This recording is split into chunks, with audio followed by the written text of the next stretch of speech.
આગામી 15મી જૂને શહેરમાં એલઆરડી પરીક્ષા યોજાશે। બનાસકાંઠા, મહેસાણા સહિત 5 જિલ્લામાંથી મોટી સંખ્યામાં ઉમેદવારો પરીક્ષા આપવા વડોદરા આવશે। પોલીસ તંત્ર દ્વારા બસ સ્ટેન્ડ, રેલવે સ્ટેશન પર રિક્ષા તેમજ બસ જેવી સુવિધાઓ રાખવામાં આવી છે, જેથી પરીક્ષા આપવા આવનારા ઉમેદવારો સમયસર પોતાના પરીક્ષા કેન્દ્રો પર પહોંચી શકે। આવતીકાલે 125 કેન્દ્ર પર એલઆરડીની પરીક્ષા યોજાશે। 35,000થી વધુ ઉમેદવારો પરીક્ષા આપશે, જે માટે તંત્ર દ્વારા પણ વ્યવસ્થા કરવામાં આવી છે। રાજ્યમાંથી અનેક જગ્યાઓ પરથી આવનાર ઉમેદવારો માટે પરીક્ષા કેન્દ્રો પર સમયસર પહોંચી શકે એવા હેતુ સાથે તંત્ર દ્વારા વ્યવસ્થા કરવામાં આવી છે। પોલીસ તંત્ર દ્વારા બસ સ્ટેન્ડ, રેલવે સ્ટેશન પર રિક્ષા તેમજ બસ જેવી સુવિધાઓ રાખવામાં આવી છે, જેથી પરીક્ષા આપવા આવનાર ઉમેદવાર સમયસર મળી પોતાના પરીક્ષા કેન્દ્રો પર પહોંચી શકે। વહેલી સવારે 7 વાગ્યાથી જ પરીક્ષા આપતા ઉમેદવારોને એન્ટ્રી આપવામાં આવશે। વડોદરા જિલ્લા, મહેસાણા, બનાસકાંઠા, સાબરકાંઠા વિવિધ જગ્યાઓ પરથી ઉમેદવારો એલઆરડીની પરીક્ષાર્થે વડોદરા ખાતે આવશે। મહેસાણા, સાબરકાંઠા, બનાસકાંઠાથી આવનાર પરીક્ષાર્થીઓ માટે પોતાના નિવાસ સ્થળે પાછું જવા માટે પણ પોલીસ તંત્ર દ્વારા વ્યવસ્થાઓ કરવામાં આવી છે।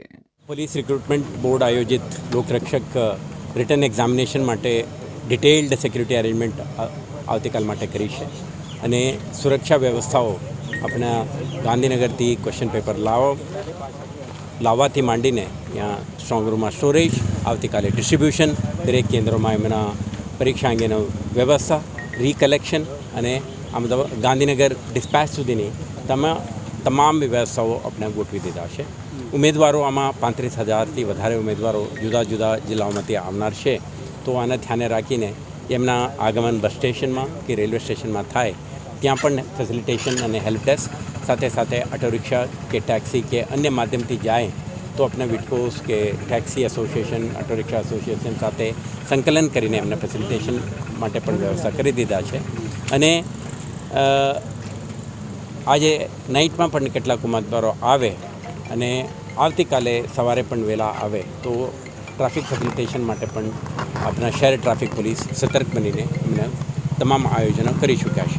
સુરક્ષા અંગે જે પોટેન્શિયલ રિસ્કને ધ્યાને રાખી કેટલાક એન્ટી સોશિયલ એલિમેન્ટ, અગાઉ પરીક્ષાના જે ગેરરીતિમાં સંડોવાયેલા ઇસમો એમને પણ ધ્યાને રાખી છે અને સાથે સાથે જાહેરનામા બહાર પાડીને જે 100 મીટર રેડિયસમાં કોઈ ઝેરોક્સ સેન્ટર કે ટ્યુશન ક્લાસીસ વગેરે સક્રિય ન રહે તે માટે પણ પ્રતિબંધાત્મક આદેશ આપણા બહાર પાડી દીધા છે।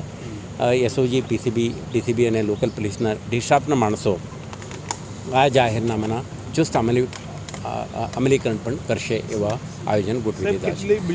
તો આવતીકાલે જે 120થી વધારે સેન્ટરોમાં આયોજન થનાર આ પરીક્ષામાં એજ્યુકેશન ડિપાર્ટમેન્ટ, ડિસ્ટ્રિક્ટ મેજિસ્ટ્રેસી અને પોલીસ સંકલનથી આખું એક્ઝામિનેશનનું આયોજન કરી છે।